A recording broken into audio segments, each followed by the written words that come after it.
Bonjour à tous, et voici un nouvel épisode du podcast Café avec Spiritisme.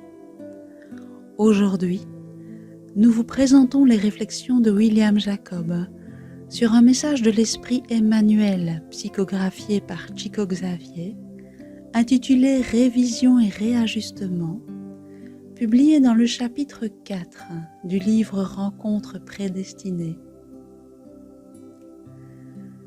Ne dis pas que tu ne disposes pas des ressources contribuant à la révision et au réajustement du travail édifiant qui t'assure l'accès à la spiritualité supérieure.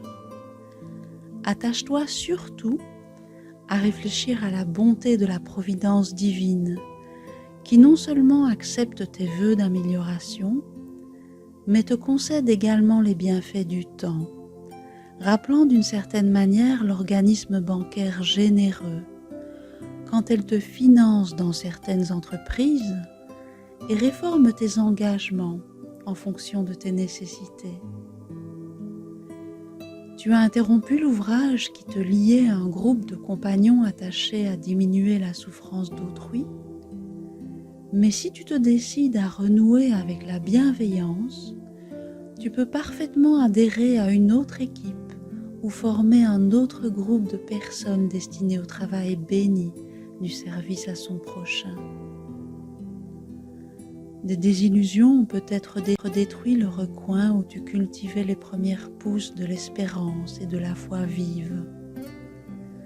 Toutefois, si tu te disposes à la rénovation nécessaire, rien ne t'empêche de le faire renaître avec assurance sur les bases d'un nouvel effort et de nouvelles graines.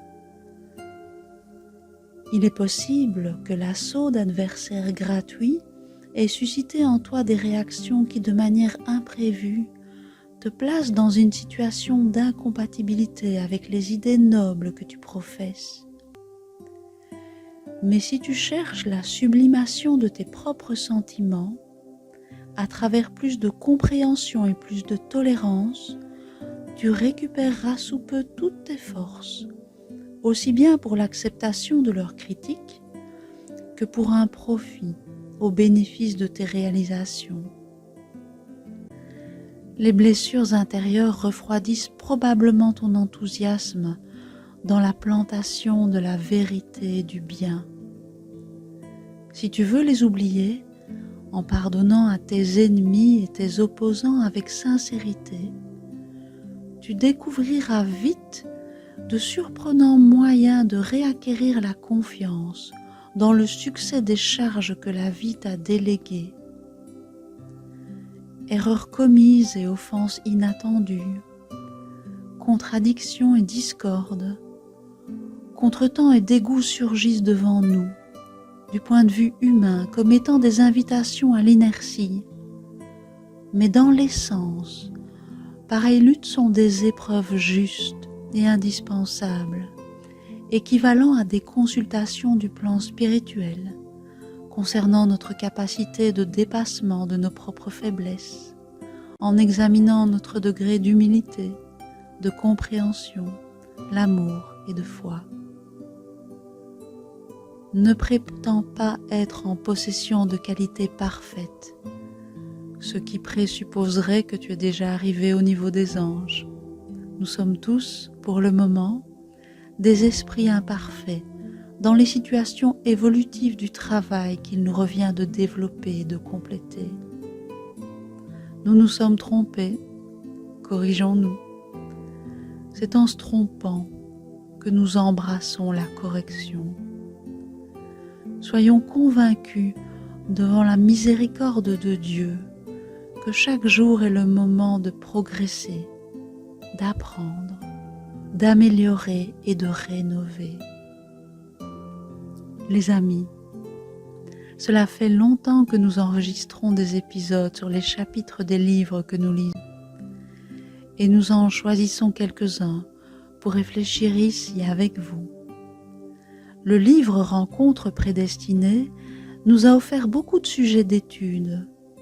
Bien sûr, nous pourrions étudier chaque chapitre, mais nous avons décidé de sélectionner ceux qui nous ont touché le plus au moment de la lecture. Nous en profitons pour vous inviter à lire le livre en entier. Le message d'aujourd'hui, intitulé « Révision et réajustement », est très riche et nous devons en tirer le meilleur parti, car le bienfaiteur Emmanuel parle de difficultés auxquelles beaucoup d'entre nous sont confrontés au quotidien.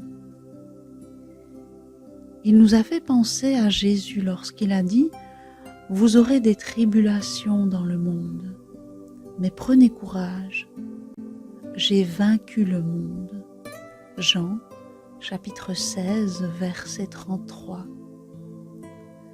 Nous vivons sur une planète qui se caractérise par les épreuves et les expiations que nous traversons, ce qui indique que c'est un endroit qui reçoit des esprits qui ont besoin d'apprendre et de se réajuster devant la propre conscience. En comprenant que nous sommes encore imparfaits, ainsi que les autres, nous avons plus de force pour accepter et surmonter nos limites, et plus de miséricorde et de patience avec les limites des autres. En faisant cela, en nous acceptant tels que nous sommes, et en acceptant les autres tels qu'ils sont, la vie devient plus légère et moins difficile à vivre. Comme le bienfaiteur a conclu son message, chaque jour est le moment de progresser, d'apprendre, d'améliorer, de rénover. Profitons bien de tous les moments de cette incarnation, même les plus difficiles, parce qu'ils nous apprennent beaucoup, nous donnant toujours la possibilité de grandir spirituellement. Beaucoup de paix à tous et rendez-vous au prochain Café avec Spiritisme.